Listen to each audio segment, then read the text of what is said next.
ദൈവതിരുനാമം മഹത്വപ്പെടട്ടെ. ഈ സ്ക്രീനിൽ കൂടെ ആണെങ്കിലും പഴയ പരിചിത മുഖങ്ങളെ കാണുന്നതിൽ വളരെ സന്തോഷം. ദൈവത്തിന് സ്തുതി. നിങ്ങളെല്ലാവരും സൗഖ്യമായിട്ടിരിക്കുന്നു എന്ന് വിചാരിക്കും. ഒരു സമയത്ത് അവിടെ കോവിഡ് ബാധിതരുടെ എണ്ണം വളരെ കൂടുതലായിരുന്നു എന്നാണ് ഇവിടെ മനസ്സിലാക്കാൻ കഴിയും. ഇപ്പൊ നേരെ ഉൾട്ടായി. ഇവിടെ കൂടി അവിടെ കുറഞ്ഞു. ദൈവം അനുഗ്രഹിക്കട്ടെ. ഈ മലയാളം പറഞ്ഞാൽ മനസ്സിലാകാത്ത ആരെങ്കിലും അതിനകത്ത് ഇരിപ്പുണ്ടോ? ഉണ്ടോ? കേൾക്കാൻ വയ്യായിരിക്കും. അച്ഛനെ അൺമ്യൂട്ട് ചെയ്തേക്ക് പറ. അല്ല, കുട്ടികൾ പിള്ളേർ വല്ലോ ചെറുപ്പക്കാരും വല്ലോ ഉണ്ടെങ്കിലേ ഉള്ളൂ പ്രശ്നം. നരച്ചു തുടങ്ങിയ ചെറുപ്പക്കാരനല്ലേ?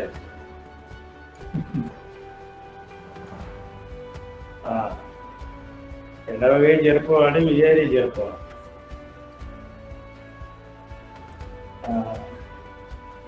നമ്മളിപ്പോൾ കേട്ടതുപോലെ വായിച്ചു കേട്ടു, സ്വാഗത പ്രസംഗവും കേട്ടു,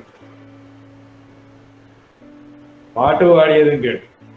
നല്ല പാട്ടായിരുന്നു. അതൊരു റീ അഷ്വറിംഗ് ആയിട്ടുള്ള ഒരു പാട്ടായിരുന്നു. ഞാൻ കൂടെ ഉണ്ടല്ലോ, എന്തിന് ഭയപ്പെടണം എന്ന് കുടുംബമായി നിങ്ങൾ പാടിയ പാട്ട് റിയലി അപ്രീഷിയേറ്റ്. നല്ല പാട്ടായിരുന്നു. നല്ല ധൈര്യം തരുന്ന ഒരു പാട്ടായിരുന്നു എന്ന് എനിക്ക് തോന്നി. അതുകൊണ്ട് ഞാൻ ആദ്യം അതൊക്കെ പറഞ്ഞത്. വായനാഭാഗം നമ്മളെ ചേർച്ച് ഫാദേഴ്സിനെ ഓർക്കുന്ന ഒരു ഭാഗമാണ് ജോൺ ഡാനിയേൽ സാർ വായിച്ചതെന്നുള്ളത് മനസ്സിലായല്ലോ. നമ്മെ വഴി നടത്തിയവരെ ഓർക്കണം എന്നുള്ള അപ്പോസ്തലന്റെ ഉപദേശമാണ്. നമ്മൾ വിശുദ്ധ കുർബാനയിൽ പങ്കെടുക്കുമ്പോൾ നാം ദൈവസുതന്മാരായി എന്ന് തുടങ്ങുന്ന ഒരു പാട്ട് പാടും. അതിൻ്റെ സൂചനയും അർത്ഥവും നമ്മളെ ദൈവത്തിൻ്റെ മക്കളാക്കി തീർക്കാൻ സഹായിച്ച പിതാക്കളെ മാതാക്കളെ മറക്കരുത്. അവരെ വിശുദ്ധ കുർബാനയിൽ ഓർക്കണം എന്ന് പറയുന്നത് വളരെ അർത്ഥപൂർണമായ പാട്ടാണ് നമ്മളോട് ചൊല്ലുന്നത്. അവരുടെ പ്രാർത്ഥന മൂലം നമുക്ക് കരുണ ലഭിക്കട്ടെ. ഇന്ന് നമ്മൾ അനുസ്മരിക്കുന്ന പരിശുദ്ധ ബസേലിയോസ് മാർത്തോമ്മ പൗലോസ് രണ്ടാമൻ കാതോലിക്കാവാതിരുന്നു. അദ്ദേഹം വിശാഖപട്ടണം പള്ളിയിൽ വന്നിട്ടില്ല എന്നുള്ളത് ശരിയാണ്. എങ്കിലും ഈ നടക്കുന്ന ഫംഗ്ഷനിൽ അദ്ദേഹം ആത്മീയമായി പങ്കെടുക്കുന്നുണ്ടെന്ന് തന്നെയാണ് എൻ്റെ വിശ്വാസം. കാരണം നമുക്കൊത്തിരി പരിമിതികളുണ്ട് ജീവിതത്തിൽ, പക്ഷെ കടന്നുപോയവർക്ക് അതില്ല. അതുകൊണ്ട് അവർക്ക് ആത്മാവിൽ ഇതെല്ലാം അറിയാനും അതിൽ പാർട്ടിസിപ്പേറ്റ് ചെയ്യാനും സാധിക്കുന്നുണ്ടെന്നുള്ള പരമാർത്ഥമാണെന്നാണ് എൻ്റെ വിശ്വാസം. അതുകൊണ്ട് അദ്ദേഹത്തിൻ്റെ നാമം സ്മരിച്ചുകൊണ്ട് അദ്ദേഹത്തിൻ്റെ പ്രാർത്ഥന ചോദിച്ചുകൊണ്ട് വേണം നമ്മൾ ആരംഭിക്കുക. നമ്മുടെ കടന്നുപോയ പിതാക്കന്മാർ നമ്മുടെ വഴികാട്ടികളാണ്. അവരാണ് ടോർച്ച് ബെയറേഴ്സ്. അതിന് മുമ്പിൽ നടന്നുപോയി നമുക്ക് വെളിച്ചം കാട്ടി നമ്മളെ നടത്തുന്നത്. നമ്മുടെ മാതാപിതാക്കളും ഒക്കെ കടന്നുപോയിട്ടുള്ളവരും അങ്ങനെ തന്നെ. അവർ നമ്മുടെ മുമ്പിൽ വെളിച്ചം കാട്ടുന്നവരും ഇരുട്ടിൽ വെളിച്ചം കാണിച്ചു തരുന്നവരുമാണ്. അങ്ങനെ ഒരു സഭാപിതാവായിരുന്നു പൗലോസ് രണ്ടാമൻ പാവം. അദ്ദേഹം 11 വർഷം മാത്രമേ സഭയുടെ അധ്യക്ഷനായി, പ്രധാന മേലധ്യക്ഷനായിട്ട് ഇരുന്നുള്ളൂ. ഈ പിതാവിനെ ആദ്യം ഞാൻ കാണുന്നത് തിരുവനന്തപുരത്ത് വെച്ചാണ്. 1975 ഒരു വിനോദത്തിനേക്കാൾ ചെറിയ ഒരു അച്ഛനായിട്ട്, ചെറുപ്പക്കാരനായ അച്ഛനായിട്ട് ഞാൻ തിരുവനന്തപുരത്ത് ചെയ്യുന്നു. 1975 ജൂൺ. അന്ന് അവിടെ അച്ഛനായിട്ട് ഞാൻ സെന്റ് ജോർജ് പള്ളിയിലേക്കാണ് പോയത്. യൂണിവേഴ്സിറ്റി പഠിക്കാൻ പോയതാണ്, താമസിച്ചത് പള്ളിയിൽ. അപ്പോൾ ആ പള്ളിയിലെ ഒരു പട്ടക്കാരനായി എന്നെ അന്ന് നിയമിച്ചു. ആ സമയത്ത് തിരുവനന്തപുരത്തുള്ള MGOCSM സ്റ്റുഡൻറ് സെന്റർ, ഒരു പഴയ കെട്ടിടമായി. ഇപ്പൊ അതെല്ലാം പൊളിച്ച് വലിയ കെട്ടിടമായി. ആ സ്റ്റുഡന്റ് സെന്ററിലെ വാർഡനായിരുന്നു K.I. പോൾ എന്ന് പറയുന്ന അച്ഛൻ. കൊള്ളന്നൂർ ഐപ്പിന്റെ മകൻ K.I. പോൾ. അപ്പൊ അദ്ദേഹം വളരെ മെലിഞ്ഞ ഒരാളായിരുന്നു, എൻ്റെ ഓർമ്മയിൽ അങ്ങനെ.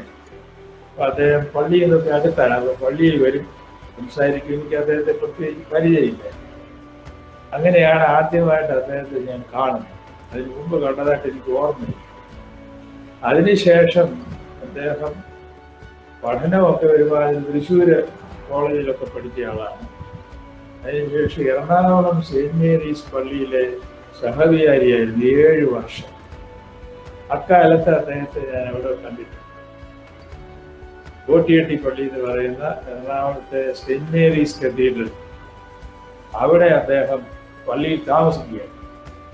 തൃശ്ശൂർ പഠിക്കുന്ന കാലത്ത് അന്നത്തെ ചെമ്പുക്കാവ് പള്ളിയുടെ ഹോസ്റ്റലിലായിരുന്നു താമസിച്ചത്. ഹോസ്റ്റൽ ഫീസ് കൊടുക്കാൻ നിവർത്തിയില്ലായിരുന്നു. അതിന് ഹോസ്റ്റലിലെ ഫീസിന് വേണ്ടി കാശുണ്ടാക്കാൻ നിവർത്തിയില്ലായിരുന്നു. അതിൻ്റെ അധികൃതർ പറഞ്ഞു, എല്ലാ ദിവസവും സന്ധ്യയ്ക്ക് വിളക്ക് കൊളുത്തി പള്ളിയിൽ നമസ്കാരം നടത്താമെങ്കിൽ ഫ്രീ ആയിട്ട് താമസിച്ചോളാം. അങ്ങനെ അദ്ദേഹം ഹോസ്റ്റലിൽ ഫ്രീ ആയിട്ട് താമസിച്ചു. എന്നിട്ടാണ് സെന്റ് തോമസ് കോളേജിൽ പഠിച്ചത്, തൃശ്ശൂർ. അങ്ങനെ ഒരു ഗ്രാമത്തിൽ ജനിച്ചു വളർന്ന് വലിയ ധനാഢ്യ കുടുംബമൊന്നും ആയിരുന്നില്ല.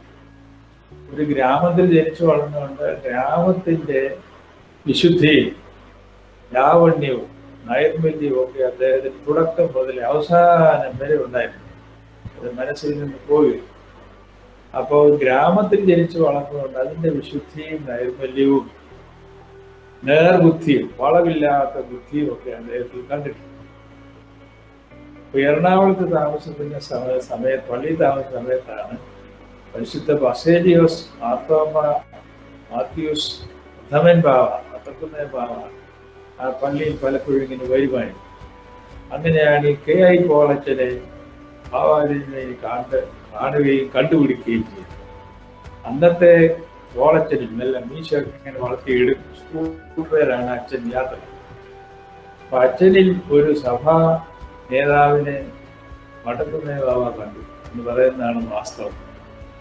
അപ്പൊ അദ്ദേഹത്തിന്റെ വലിയ പ്രോത്സാഹനവും പ്രതീക്ഷയും ഇദ്ദേഹത്തെ മുൻനിരയിലേക്കും മുമ്പോട്ട് വരുന്ന ആളായിരുന്നില്ല K.I. പോളച്ചൻ.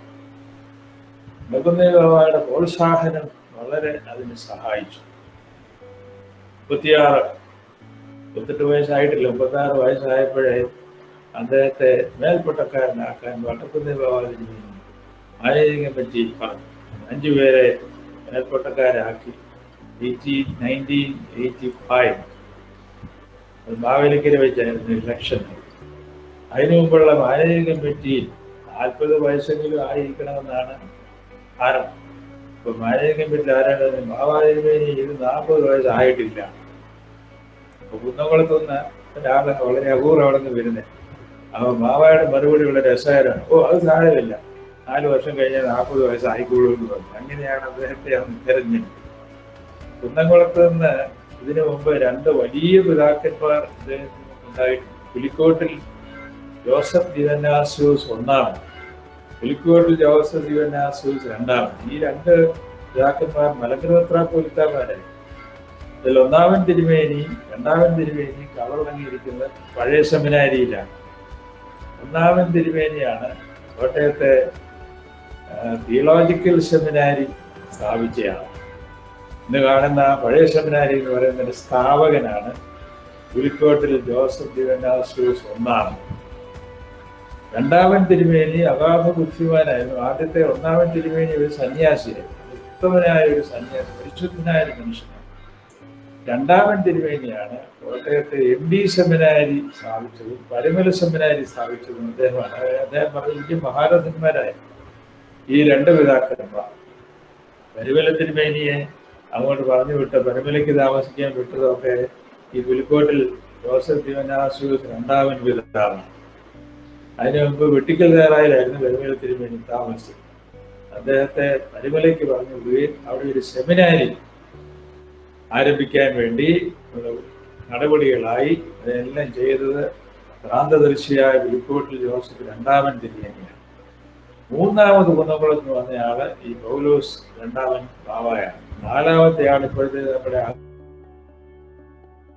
അഹമ്മദ് യൂലിയോസ് തിരുമേനി. കുന്നംകുളം ദേശത്ത് നിന്ന് 4 പിതാക്കന്മാർ നമുക്ക് ഉണ്ടായിട്ടുണ്ട്. അതിൽ മൂന്നാമനാണ് പൗലോസ് രണ്ടാമൻ മിലിത്തിയോസ് തന്നെ. അദ്ദേഹത്തിന്റെ മേൽക്കൊട്ടക്കാരനായിരുന്നപ്പോഴത്തേക്ക് ആ പേര് ആദ്യമായിട്ട് നമ്മുടെ സഭയിൽ മിലിത്തോസ്. കുന്നംകുളം ഭദ്രാസനം അന്ന് രൂപീകരിച്ച് ഇദ്ദേഹത്തെ അതിന്റെ ചുമതല ഏൽപ്പിച്ചു. അദ്ദേഹമാണ് കുന്നംകുളത്തെ ഇന്ന് കാണുന്ന അരമനയും ഒക്കെ ഉണ്ടാക്കിയത്. മിലിത്തിയോസ് തിരുമേനിയാണ്. നല്ലൊരു അരമന ആർത്താറ്റ് പള്ളിയുടെ തൊട്ടാണ് അരമനയിരിക്കുന്നത്. അദ്ദേഹം വളരെ ഊർജ്ജസ്വലമായി ഓടി നടന്ന് അതെല്ലാം ചെയ്തു. പിന്നീടാണ് അദ്ദേഹം മരിക്കുന്നത് വരെയും കുന്നംകുളം ഭദ്രാസനത്തിന്റെ ചുമതല വഹിച്ചു 36 വർഷം. അപ്പൊ ആ ഭദ്രാസനെയും ജനങ്ങളെല്ലാം നന്നായിട്ട് അറിയാം. അദ്ദേഹത്തിന്റെ ഭാഷ പോലും തുടക്കത്തിൽ കുന്നംകുളം ഭാഷ അല്പം സ്ലാങ് ഒക്കെ ഉണ്ട്. തൃശ്ശൂർ ഭാഗത്തോട്ട് പോയാൽ തിരുവിതാംകൂർ വരുമ്പോൾ ഇത്തിരി വ്യത്യാസം.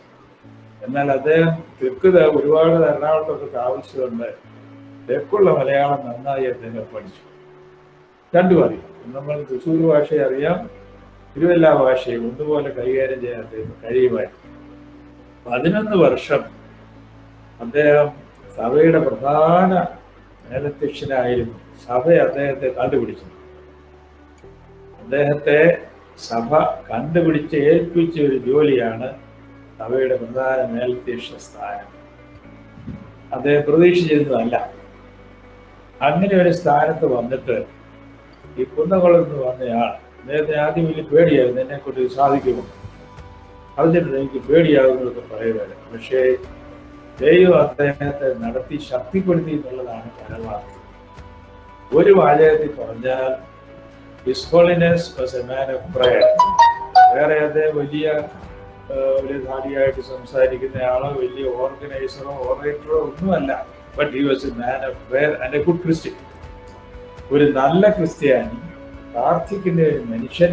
വളരെ രഹസ്യമായിട്ട് ആരും അറിയത്തില്ല. അദ്ദേഹത്തിന്റെ സ്വകാര്യ പ്രാർത്ഥനാ സ്വഭാവവും ധ്യാനവും മൗനവും. 3 ദിവസം എല്ലാ മാസവും 3 ദിവസം പോയി അദ്ദേഹം ധ്യാനമിരിക്കും.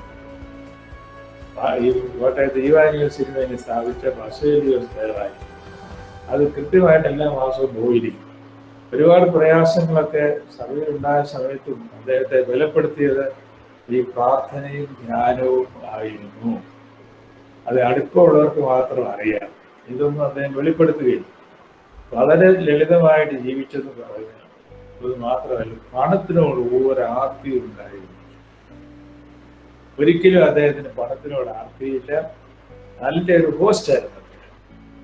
കുന്നംകുളത്തായിരുന്നപ്പോഴും ദേവലോകത്തായാലും വരുന്നവരെയൊക്കെ വളരെ ആർദ്രവമായിട്ട് സ്വീകരിക്കുന്നുണ്ട്.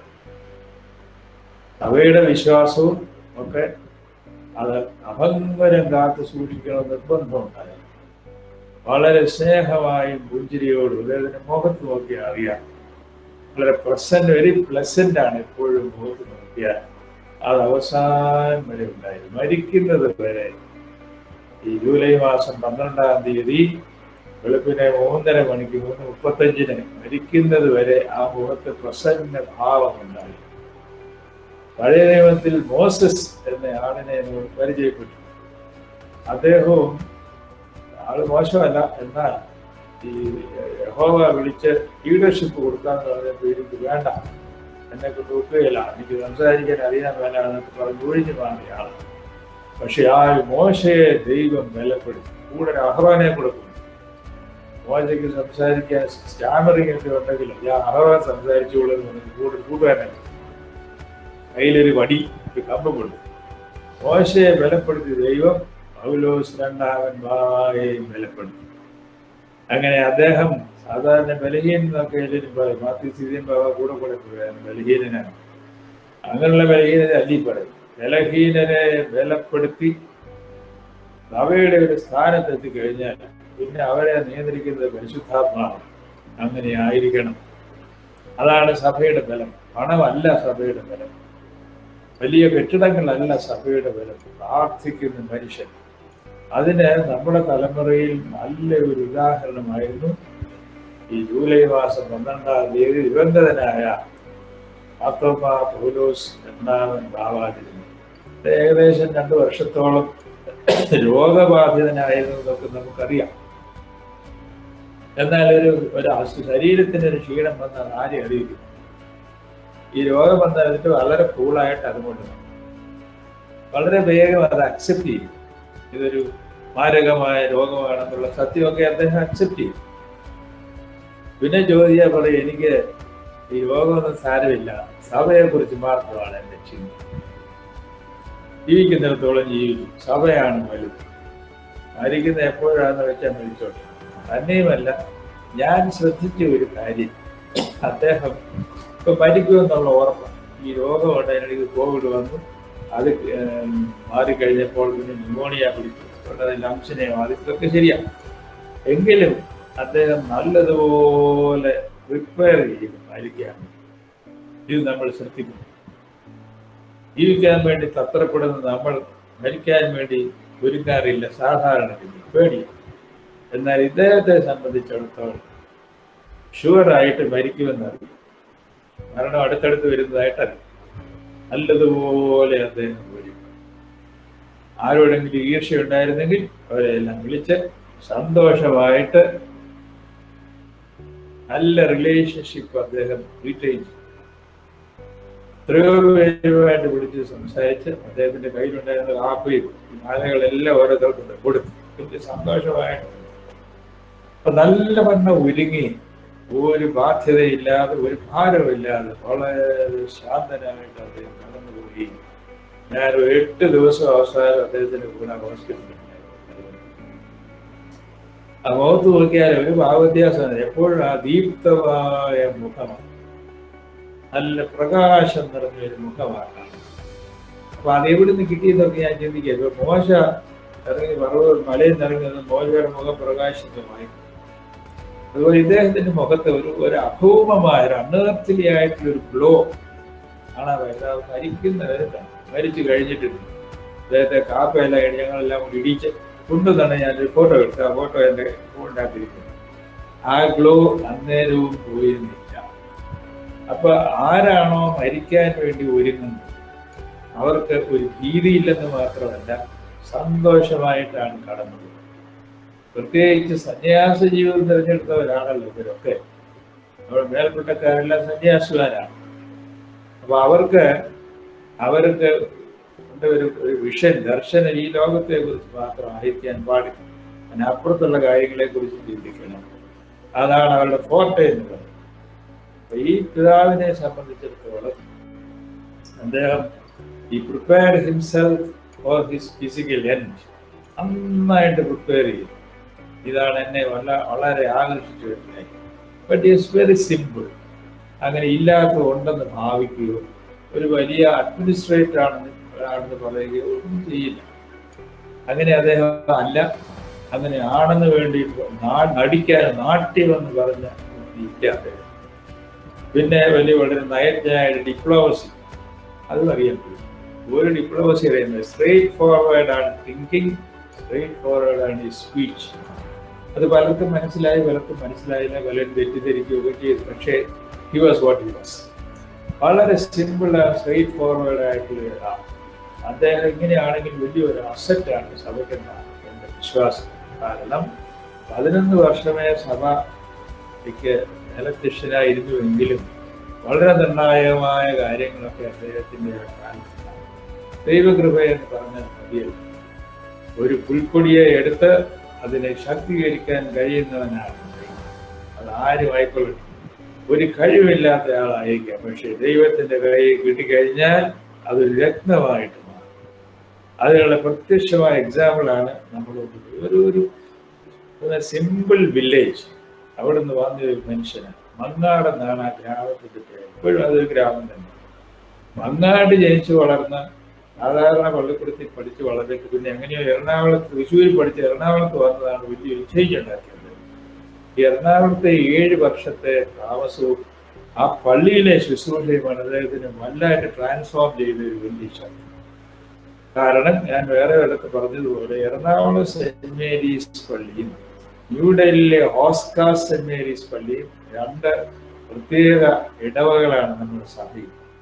ആൾബലം കൊണ്ടല്ല, എല്ലാം ഒരു എലീറ്റ് ആയിട്ടുള്ള 2 പാരീഷസ് ആണ്.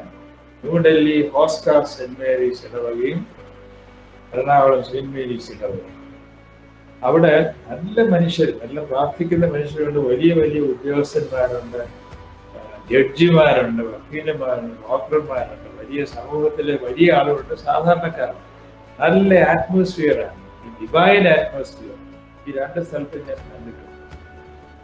അങ്ങനെ ഒരു സ്ഥലത്ത് എറണാകുളം സെന്റ് മേരീസ് പള്ളിയിൽ 7 വർഷം അവിടെ താമസിക്കുകയാണ്. പള്ളിയിൽ തന്നെയാണ് താമസിച്ചത് 7 വർഷം. പിന്നെ അവിടെ നിന്ന് അദ്ദേഹം മേൽപ്പട്ടക്കാരനെ പോവുകയാണ്. അപ്പൊ ഈ 7 years of stay at Ernakulam really transformed K.I. Paul Achen. അദ്ദേഹത്തിലെ ഈ നന്മ ഐഡന്റിഫൈ ചെയ്തത് വട്ടക്കുന്നേ ബാബായ. അദ്ദേഹത്തിന്റെ ഒരു ഭ്രാന്തദർശിത്വമുണ്ട്, ആളെ നോക്കിയാൽ അകം മുഴുവൻ കാണാം, അങ്ങനെ ഒരു സ്കാൻ ചെയ്യുന്നൊരു സ്വഭാവമുണ്ട്. അദ്ദേഹം കണ്ടുപിടിച്ചതാണ് ഈ ജുവലിനെ, ഈ ഗ്രാമത്തിൽ നിന്ന് വന്ന ആ ജുവലിനെ കണ്ടുപിടിച്ചത് മാത്യൂസ് പ്രഥമൻ ബാബായാണ്. അപ്പൊ അദ്ദേഹത്തിന് അതാണ്ട് അദ്ദേഹത്തിന് എൻകറേജ്മെന്റ് ഉണ്ടായിരുന്നു എന്ന് ഞാൻ പറഞ്ഞു. അങ്ങനെ എറണാകുളം അദ്ദേഹത്തെ ട്രാൻസ്ഫോം ചെയ്തതുകൊണ്ട് അദ്ദേഹത്തിന് ഈ പുറത്തൊന്നും പോയി പഠിച്ചിട്ടൊന്നുമില്ല. എന്നാൽ അതിനേക്കാൾ വലിയൊരു എക്സ്പോഷറാണ് എറണാകുളത്ത് കിട്ടിയത്.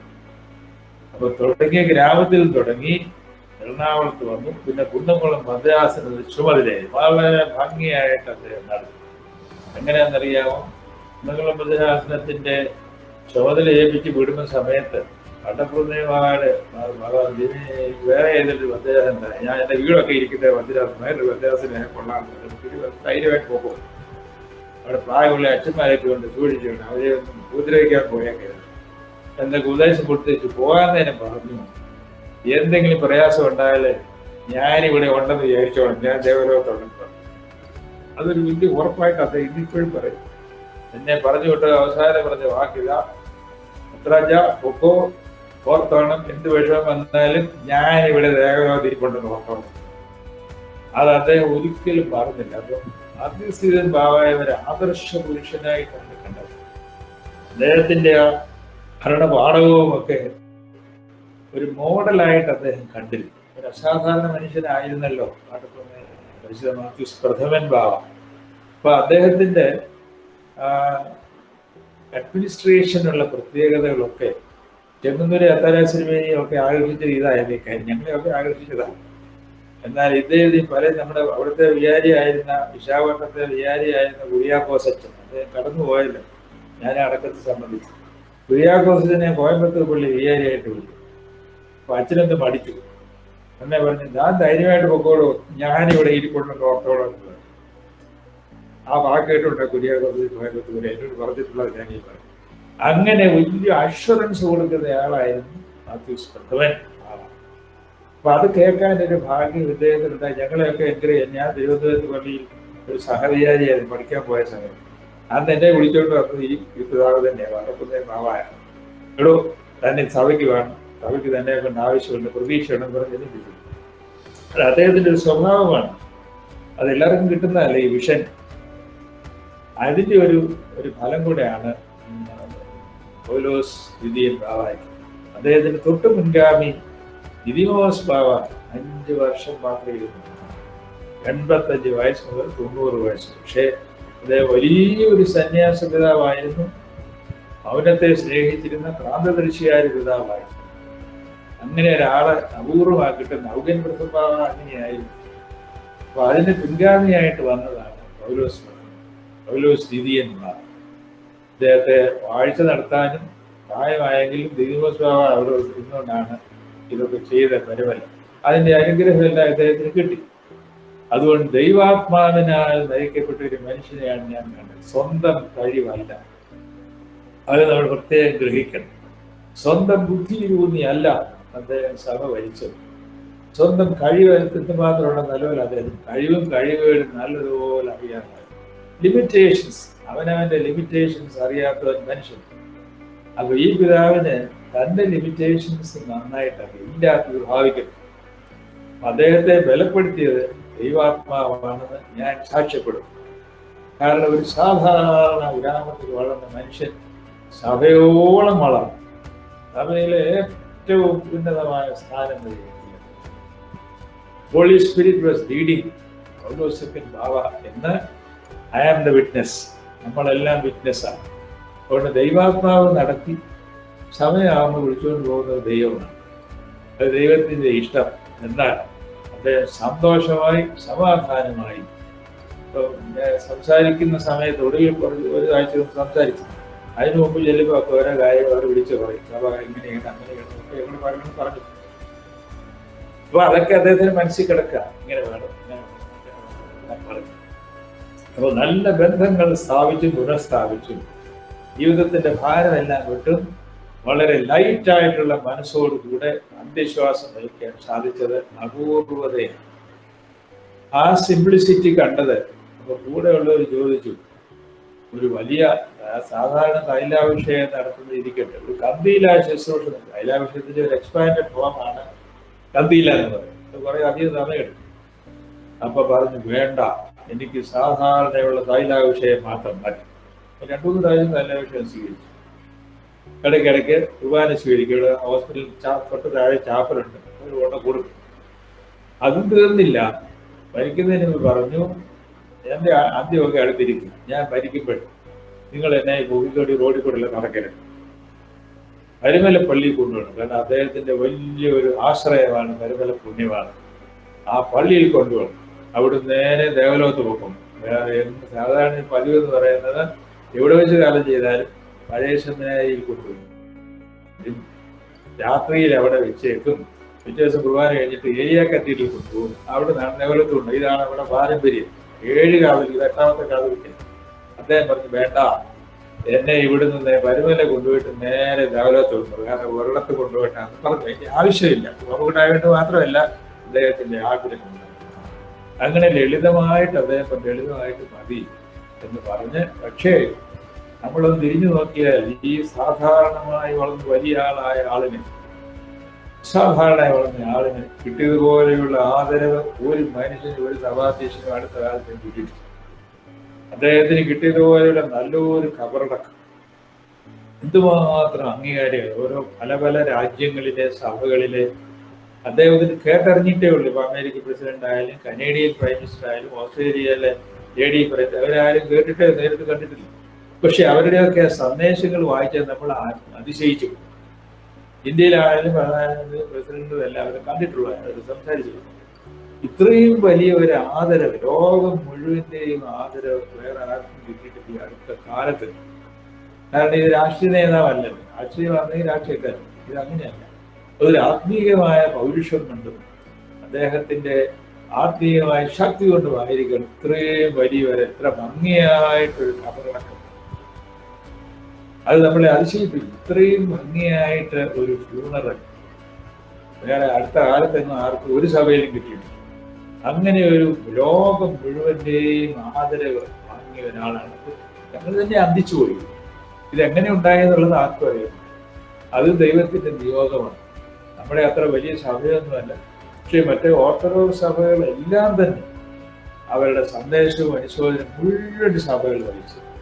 പോപ്പിന്റെ വിശിഷ്ടമായ ഒരു ലേഖനം അവിടെ പോയി പോപ്പിനെ കണ്ടതാണ്. അവിടെ 2 ദിവസം താമസിച്ച് തിരിച്ചു പോയി വെളുപ്പിനെ എയർപോർട്ടിൽ പോകാൻ ഇറങ്ങി. ഇവിടെ രാവിലെ 5 മണി ആയപ്പോൾ തലേ ദിവസം പറഞ്ഞ് ബൈ പറഞ്ഞ് തിരിച്ചതാണ്. അപ്പോഴത്തെ പോപ്പ് ഫ്രാൻസിസ് പാപ്പയാണ്.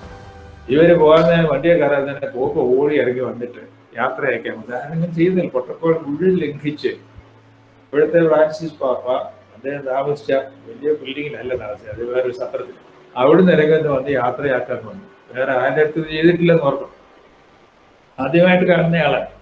ഒരു സിമ്പിൾ. അപ്പൊ അങ്ങനെ ഒരു വിശുദ്ധിയുടെ ഒരു പ്രതീകമായിട്ട് ജീവിച്ച ആളായിരുന്നു പൗലോസ് തിരിയൻ ബാവ. ഞാൻ പറഞ്ഞ് നീട്ടിപ്പോയെങ്കിൽ ക്ഷമിക്കണം. വിനുവച്ചൻ അച്ഛനാണ് ഇതിനെ മോണിറ്റർ ചെയ്തതെന്ന് എനിക്കറിയാം. എന്തായാലും മനസ്സിൽ കിടന്ന കുറെ കാര്യങ്ങൾ, I'm not speaking, I'm just റെമിനിസിങ്.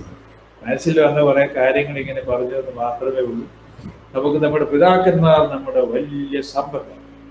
കടന്നുപോയ പിതാക്കന്മാർ നമ്മുടെ ട്രഷറാണ്. സ്പിരിച്വൽ ട്രഷർ എന്ന് പറയുന്നത് അവരാണ് നമ്മുടെ ബലം.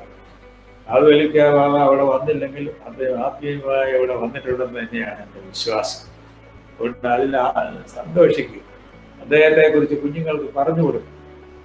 Very ordinary person made extraordinary by the spirit of God.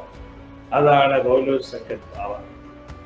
അദ്ദേഹം അറിയിക്കുന്ന രീതി ലോകവും സഭയെ അദ്ദേഹം ആദരിച്ചു. അദ്ദേഹം ആഗ്രഹിച്ചതുപോലെ ഞാനിപ്പോൾ ദേവലോകത്തായിരിക്കുന്നു, നമസ്കാരം 5:00 തുടങ്ങിയതുകൊണ്ട് ഞാനിപ്പോൾ ഇത് കഴിഞ്ഞിട്ട് നമസ്കാരം ഇവിടെ തന്നെ അടങ്ങണമെന്ന് അദ്ദേഹത്തിന് നിർദ്ദേശം കൊടുത്തു. അതേ നിർദ്ദേശം അനുസരിച്ച് അവിടെ തന്നെ അടങ്ങി ഒരു പകൽ മുഴുവൻ പരുമല പള്ളിയിൽ കൊണ്ടുവച്ചു. വെളുപ്പിനെ 6 മണി മുതൽ വൈകിട്ട് 7:30 വരെ പരുമല സെമിനാരിൽ അദ്ദേഹം മൃതദേഹം വെച്ച്. അപ്പോൾ സൗത്തിലുള്ള എല്ലാ ആളുകൾക്കും വരാൻ സൗകര്യം. പിന്നെ ദേവലോകത്ത് കൊണ്ടപ്പോൾ കുന്നംകുളത്ത് വടക്കുന്നില്ല ആൾ ഇവിടെ ഒരു ദിവസം വെക്കും. ഇതൊക്കെ ഒരു അത്ഭുതമാണ്. ഈ കോവിഡൊക്കെ ഉണ്ടെങ്കിലും അദ്ദേഹത്തെ എല്ലാവരും വന്ന് കണ്ടുപോയി. അപ്പൊ ദൈവം നമ്മുടെ സഭയെ കൈവിട്ടിട്ടില്ല. ദൈവം സഭയെയും സഭാ പിതാക്കന്മാരെയും നമുക്ക് നൽകും. ദൈവത്തിൽ ആശ്രയിച്ച് മുമ്പോട്ട് പോകാം. വായിച്ചു കേട്ടോൽ നമ്മളെ നടത്തിയ പിതാക്കന്മാരെ ഓർക്കണം. അവരുടെ ജീവിതാവസാനം ഓർത്ത് അവരുടെ വിശ്വാസ്യതയിൽ അവരെ പിന്തുടരണമെന്നാണ് ഇപ്പോൾ വായിച്ച എബ്രായ ലേഖനത്തിൽ വായിച്ചത്. അങ്ങനെ ഒരു പിതാവാണ് നമ്മളെ ശാരീരികമായി വിട്ടുപിരിഞ്ഞതേ. എങ്കിലും അവർ ജീവിക്കുന്നവരാണ്, നമുക്ക് വേണ്ടി തുടരെ പ്രാർത്ഥിക്കുന്നവരാണ്. പ്രാർത്ഥനയിൽ ശരണപ്പെടാം. ചാവറിന് പള്ളിയെ ദൈവം അനുഗ്രഹിക്കട്ടെ. ഭാവാതിരിമയുടെ ഓർമ്മ ചിരഞ്ജീവിയായിട്ട് എന്നത്തേക്കും നിലനിൽക്കട്ടെ പ്രാർത്ഥിക്കുന്നു. എല്ലാവർക്കും ദൈവാനുഗ്രഹം ഉണ്ടാകട്ടെ എന്ന് ആശംസിക്കുന്നു. നന്ദി, നമസ്കാരം.